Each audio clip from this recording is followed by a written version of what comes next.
আসসালামু আলাইকুম রহমতুল্লাহি ওবারাকাতুহ। প্রতিনিয়ত আপনাদের কাছে আমি নতুন কিছু আনার চেষ্টা করি। যেহেতু আমি গ্রামে ঘুরতে গিয়েছিলাম, ওখানে গিয়ে এরকম সুযোগ আমি কি আর হাতছাড়া করতে পারি? তো আপনাদের কাছে আমি নিয়ে আসছি সুন্দর একটা মনোরম দৃশ্য, যেন আল্লাহর সৃষ্টি কত সুন্দর হতে পারে সেটা আপনাদের কাছে তুলে ধরা। দেখতে পাচ্ছেন কুয়াশা, চারিদিকে মেঘে ঢাকাও পড়ে আছে। তো ওই মেঘে ঢাকার মাঝখানে, কুয়াশার মাঝখানে যখন সূর্যি মামা উঁকি দেয়, তখন গ্রামীণ যে পরিবেশটা, ক্ষেতের যে পরিবেশটা সূর্য উঠলে হয়, ঠিক ওই দৃশ্যটাই আমি আপনাদের কাছে তুলে ধরার চেষ্টা করেছি। জানি না কতটুকু পেরেছি আপনাদের কাছে এই দৃশ্যটা তুলে ধরতে। আমাকে মানে কি বলবো, অনেক সুন্দর মাশাআল্লাহ। আমি তো এটা ভিডিও ধারণ করেছি, আর আমি যখন নিজ চোখে দেখেছি তখন তো আরও বেশি সুন্দর ছিল। আল্লাহ পাক এত সুন্দর করে সৃষ্টি করেছেন পৃথিবী, এবং সেই পৃথিবীকে আমরা কত না ভাবে করে থাকি। তো আলহামদুলিল্লাহ, আমার এই ঘোরার সুবিধার্থে আমি অনেক কিছুই দেখলাম, অনেক কিছুই উপভোগ করলাম। এই সুবর্ণ সুযোগটা আমি হাতছাড় করিনি। আমার মোবাইলের আমার ক্যামেরায় আমি বন্দি করে নিয়েছি এই সুন্দর দৃশ্যটাকে। আল্লাহর সৃষ্টির যে সুন্দর মনোরম সৃষ্টিটা আছে, সেটা আমি আপনাদের কাছে তুলে ধরার চেষ্টা করতেছি। আপনি গ্রামে যাবেন, আমরা সবসময় বলি যে না আমরা কক্সবাজার যাব সূর্যাস্ত সূর্যোদয় দেখতে। ভাই, কক্সবাজার কি আর বড় বড় বাহিরের কান্ট্রির যে সব জায়গায় দেখেন, যত জায়গায় দেখেন, গ্রামীণ পরিবেশে থেকে এরকম সুন্দর সুন্দর দৃশ্য দেখার মতো মজা কোথাও পাবেন না আপনি।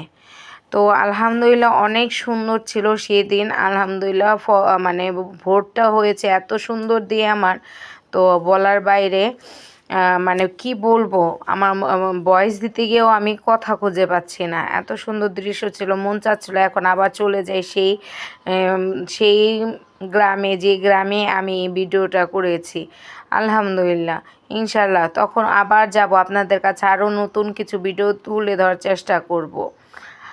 তো এই তো ফেসবুকে যেহেতু আমাদের কত রকমই গাইডলাইন দিচ্ছে, আমি নতুনদেরকে এক কথা আবার বলতেছি যে আপনারা যখনই ফেসবুক নিয়ে কাজ করবেন, অবশ্যই ফেসবুকের ভিতরে গাইডলাইনে কী বলা আছে আপনি সেখানে জেনে নেন। আর যদি আরও বেশি জানতে চান, ফেসবুক কন্টেন্ট ক্রিয়েটর পেজে গিয়ে আপনারা জানতে পারবেন ফেসবুক আমাদের নতুন আপডেট কী দিচ্ছে, কী চাচ্ছে, কীভাবে কী করতে হবে না করতে হবে, সব কিছু আপনারা জেনে নিতে পারবেন।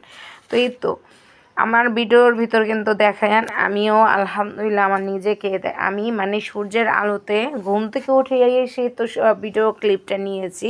তো আমিও ঘুমে তাকাতে পারছি না এমন অবস্থা। আর আমার পিছনে দুজন হাজব্যান্ড ওয়াইফ, এখানে যেহেতু ধান কাটার পর ওনারা কুলোইয়ের বীজ বুনে দেয়, তো কুলোই বীজ বোনার পর যেটা কুলোই শাক হয়েছে, আমরা সবাই খেয়ে থাকি কুলোই শাক, সেই কুলোই গাছ শাক থেকে তার আগাটা তুলে নিচ্ছে রান্না করার জন্য।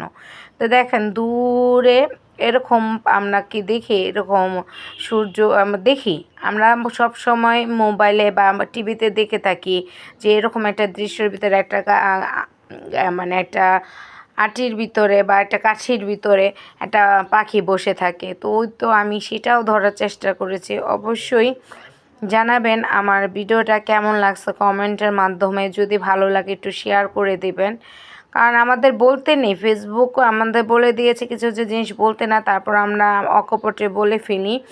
আমার ভয়েসের মাধ্যমে যদি কারো কোনো কষ্ট লেগে থাকে ক্ষমা দৃষ্টিতে দেখবেন। আজ এই পর্যন্তই।